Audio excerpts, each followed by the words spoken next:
বৰপেটাৰ জনিয়া চাৰিআলি চকত দিন দুপৰতে সংঘটিত হয় এক বাইক চুৰি কাণ্ড। জানিব পৰা মতে জনিয়া চাৰিআলি চকৰ সমীপত AS15 T2394 নম্বৰৰ TVS ৰেডিঅন বাইক এখন ৰখাই থোৱাৰ খন্তেক সময় পিছতেই চোৰে চুৰি কৰি নিয়ে। পিছে ৰাইজে বাইকসহ গভাইট চোৰটোক কাদঙৰ মহম্মদপুৰৰ পৰা আটক কৰি জনিয়ালৈ আনি বৰপেটা আৰক্ষীক খবৰ দিয়ে আৰু বৰপেটা আৰক্ষী উপস্থিত হৈ ৰাইজৰ স্বাক্ষৰ ক্ৰমে জনিয়াৰ পৰা বাইকসহ গভাইট চোৰটোক আটক কৰি থানালৈ লৈ যায়। উল্লেখ্য যে উক্ত চোৰটো কাদং চৰৰ আকবৰ আলীৰ পুত্ৰ সুৰজ জামাল বুলি আৰক্ষীৰ সোধপোছত চোৰটোৱে স্বীকাৰ কৰে।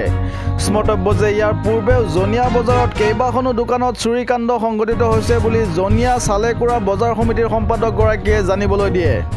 সেয়ে আৰক্ষীৰ সঠিক তদন্ত মৰ্মে এই ক্ষেত্ৰত বিহিত ব্যৱস্থা গ্ৰহণ কৰিবলৈ জনিয়া চালেকুৰা বজাৰ সমিতিৰ লগতে ৰাইজে আৰক্ষী প্ৰশাসনক আহ্বান জনায়। বৰপেটাৰ পৰা প্ৰদীপ কুমাৰ চৰকাৰৰ ৰিপৰ্ট, এনি আছাম 24/7।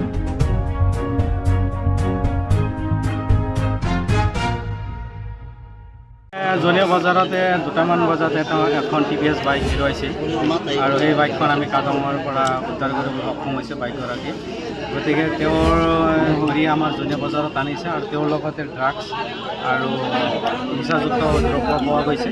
কিন্তু আচলতে তেওঁৰ লগত আৰু বহুতো মানুহ আছে। গতিকে এই ক্ষেত্ৰত মই প্ৰশাসনক দাবী জনাইছোঁ, তেওঁৰ জৰিয়তে আমাৰ জনিয়া বজাৰত যিকেইজন ড্ৰাগছৰ ব্যৱসায়ী আছে বা ড্ৰাগছ খায় সকলো ব্যক্তিক যাতে কৰায়ত্ব কৰে। তাহলে মই জনিয়াৰ চালুকৰা বজাৰ কমিটিৰ হৈ বৰপেটা জিলা যিজন ড্ৰাগছৰ ব্যক্তি, ড্ৰাগছ নিচাযুক্ত ব্যক্তি, তেওঁ এখন বাইক চুৰি কৰি লৈ গৈছিল দুটামান বজাত আৰু সেইখন বাইক উদ্ধাৰ কৰিব সক্ষম হৈছে বাইকগৰাকী মালিকে। গতিকে এই ক্ষেত্ৰত আমি জিলা প্ৰশাসনক দাবী জনাইছোঁ, এইটো কাদং বজাৰৰ পৰা উদ্ধাৰ কৰিছে আৰু আচলতে ড্ৰাগছ মুক্ত হ'লে আমাৰ এনেকুৱা চুৰি কাৰ্য বন্ধ হ'ব বুলি আমি এই সন্দৰ্ভত প্ৰশাসনক আমি আমাৰ BTP পাৰ্টিৰ জৰিয়তে আমাৰ প্ৰশাসনক জনোৱা হৈছে। প্ৰশাসনে আমাৰ মাজত আহি উপস্থিত হ'বহি।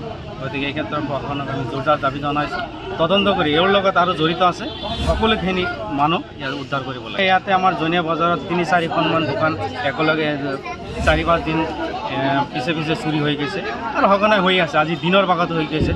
সেইদিনা বেটাৰী চুৰি হ'ল, বেটাৰী দোকানী, আৰু সেইদিনা এটা জুৱেলাৰী দোকান এখন চুৰি হৈ গ'ল, সেইদিনা মোবাইলৰ দোকানী এখন চুৰি হৈ গ'ল আৰু সঘনাই হৈ আছে। এই ক্ষেত্ৰত মই প্ৰশাসনৰ দাবী জনাইছোঁ এটাই যে জনিয়া ড্ৰাগছমুক্ত কৰে। আমি চোৰৰ নাম হিচাপে আমি ক'ব পৰা নাই, চোৰৰ নাম সুধিছিলোঁ কিন্তু চোৰে কোনো কথা নকয়। গতিকে এইটো প্ৰশাসনে ল'ব পাৰে। নমস্কাৰ।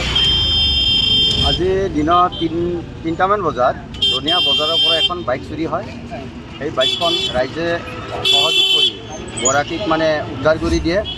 এই ক্ষেত্ৰত কি ৰাইজে বৰপেটা সদৰ থানাত অৱগত কৰায়। সদৰ থানাৰ পৰা প্ৰশাসন আহি চোৰে সৈতে বাইকখন থানালৈ লৈ যায়। আমাৰ এই অঞ্চলত আজি কিছুদিন ধৰি বাইক চুৰি, দোকানত চুৰি হৈ আছে।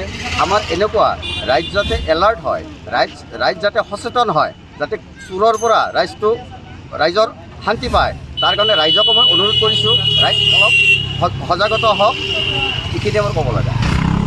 জনিয়া বজাৰৰ পৰা বাইকখন চুৰি কৰি কাদং মহম্মদপুৰলৈ লৈ গৈছিল ৰাইজৰ সহযোগত। তাৰে পৰা ধৰি আনি জনিয়া বজাৰত আনিছে, ইয়াৰ পৰা থানালৈ জনাইছে, খবৰ জনাইছে।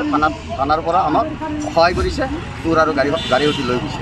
15T233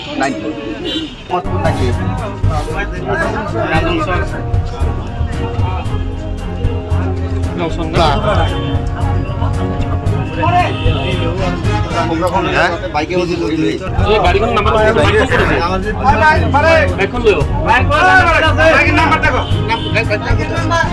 বাইকের নাম্বার কও গাড়ীখন তাতে লৈ গেল সিআর নাম্বার AS15 AS15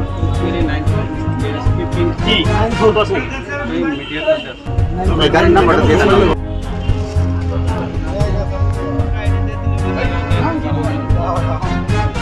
বাবার নাম কি? হ্যাঁ আকবর আলী আছে না? আছে।